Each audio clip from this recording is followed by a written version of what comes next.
नमस्कार साथियों, आप सभी YouTube दर्शकों का एक बार फिर से हमारे इस YouTube चैनल पर हार्दिक स्वागत है।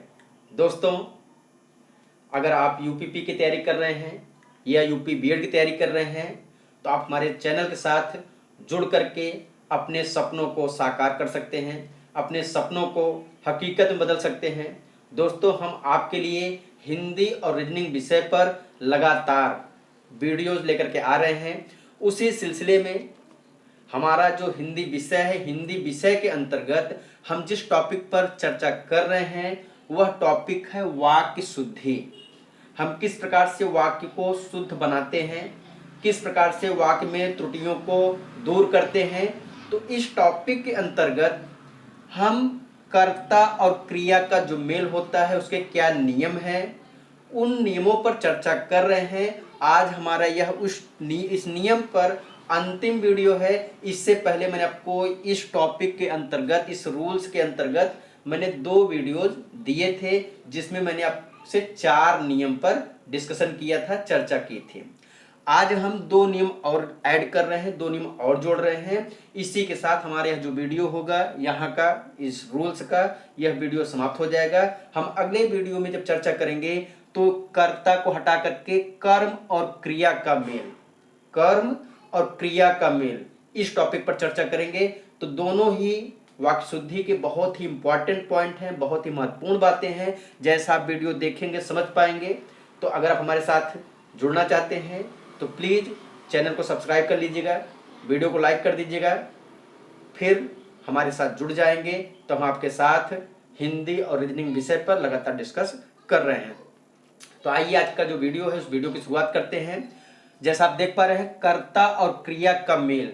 तो कर्ता और क्रिया का मेल होने का जो नियम है, जो रूल्स है, उसी रूल्स के अंतर्गत 2 बातें हम देखने जा रहे हैं। एक बार पहले हम इसके जो भी रूल्स हैं उसको पढ़ते हैं, समझने का प्रयास करते हैं, समझाने का प्रयास करते हैं। कह रहे हैं, जब वाक्य में दोनों लिंगों और वचनों के अनेक कर्ता हों। कह रहे हैं कि कोई सेंटेंस दिया गया है, उस सेंटेंस में दोनों लिंगों के कर्ता हो, मतलब स्त्रीलिंग का भी कर्ता हो और पुल्लिंग का भी कर्ता हो, स्त्रीलिंग का भी कर्ता हो, पुल्लिंग का भी कर्ता हो। उसके बाद वचनों, मतलब कि उसमें जो कर्ता हो वह एक वचन में भी हो और बहुवचन में भी हो। ऐसी कंडीशन जिसमें कर्ता स्त्रीलिंग का भी हो, पुल्लिंग का भी हो, कई कर्ता हो। हिंदी में आप जानते हैं 2 ही वचन होते हैं, एक वचन, बहुवचन। संस्कृत में आपको पता है 3 वचन होते हैं, एक वचन, द्विवचन, बहुवचन। लेकिन हिंदी में 2 हैं या 2 से अधिक हैं तो उसको हम बहुवचन में काउंट करते हैं। तो 2 हो या 2 से अधिक हो कोई प्रॉब्लम नहीं है। कहा गया कि दोनों लिंगों और वचनों के अनेक कर्ता हों, दोनों लिंगों और वचनों के अनेक कर्ता हों तो क्रिया बहुवचन में होगी। तो ऐसी कंडीशन में जो क्रिया होगी वह क्रिया बहुवचन में होगी। किसमें होगी? क्रिया बहुवचन में होगी। दूसरी बात बताई जा रही है, और उसका जो लिंग होगा अंतिम कर्ता के अनुसार होगा। आप इसको 2 बार पढ़िए, 3 बार पढ़िए, समझने का प्रयास कीजिए। कोई सेंटेंस दिया गया है, उस सेंटेंस में दोनों लिंगों के, अर्थात स्त्रीलिंग के, पुल्लिंग के, दोनों लिंगों के कर्ता हो और उसके साथ साथ वचनों के, मतलब उसमें एक वचन का भी हो, बहुवचन का भी हो, ऐसी कंडीशन हो। तो कह रहे हैं कि जो क्रिया होगी वह क्रिया बहुवचन में होगी। नंबर 1 पॉइंट क्या होगी? क्रिया बहुवचन में होगी।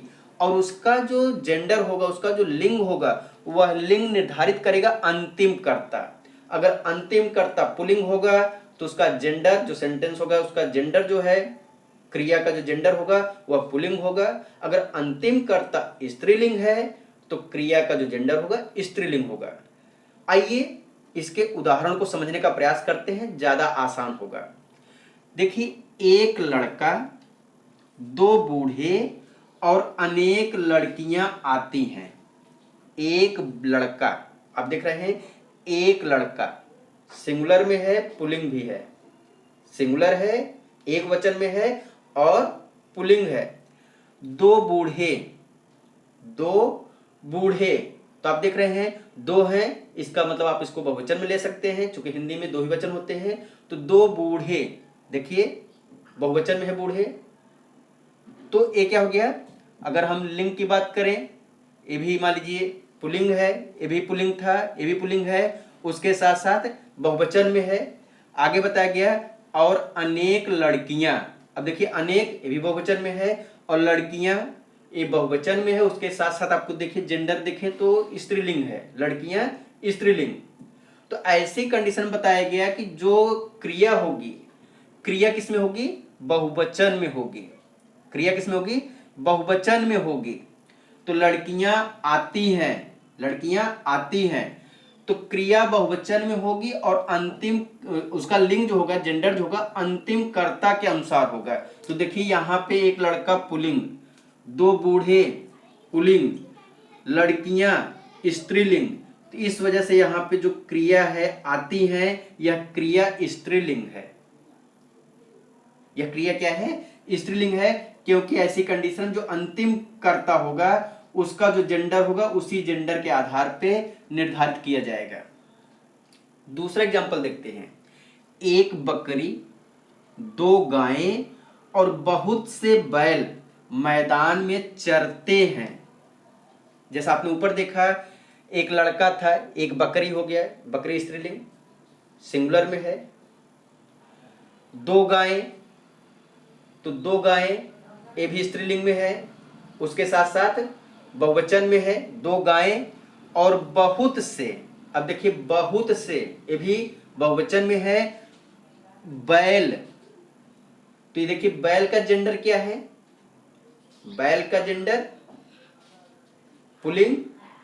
इसी वजह से देखिए मैदान में चरते हैं, ऐसा नहीं कि चरती हैं, क्योंकि अंत में कौन आ रहा है, अंत में बैल आ रहा है।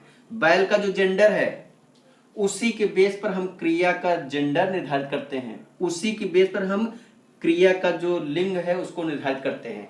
यहाँ पे आपने देखा आती हैं, क्योंकि यहाँ पे लास्ट में लड़कियां थी, इनका जेंडर स्त्रीलिंग, तो आती हो गया। यहाँ पे लास्ट में बैल है, इसका जेंडर पुल्लिंग, तो चरते हैं हो गया। आई होप कि यह जो नियम है इस नियम को आप समझ पा रहे होंगे। आइए इसके साथ दूसरा नियम चर्चा करते हैं। आज का यह अंतिम नियम, यदि वाक्य में अनेक कर्ताओं के बीच विभाजक समुच्चय बोधक अव्यय, यदि वाक्य में अनेक कर्ताओं के बीच, मतलब कोई वाक्य दिया गया है, उस वाक्य में जो भी कर्ता है उन कर्ताओं के बीच में चाहे विभाजक, विभाजक मतलब अलग करने वाला, समुच्चय बोधक जोड़ने वाला, चाहे दो चीजों को जोड़ रहा हो, दो वाक्यों को जोड़ रहा हो या फिर दो वाक्यों को अलग कर रहा हो, जोड़ने के सेंस में हो या उसको सेपरेट करने के सेंस में हो, तो कह रहे हैं विभाजक समुच्चय बोधक अव्यय। अब देखिए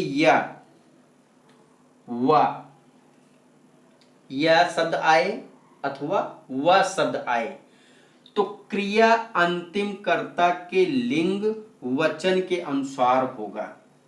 कह रहे हैं कि अगर मान लीजिए कोई सेंटेंस दिया गया है, उस सेंटेंस में जो कर्ता है, कर्ता का जो विस्तार है वो किसके साथ जुड़े हों, वा के साथ जुड़े हों या के साथ जुड़े हों, तो ऐसी कंडीशन में जो क्रिया होगी, क्रिया अंतिम कर्ता के लिंग और वचन के अनुसार होगी।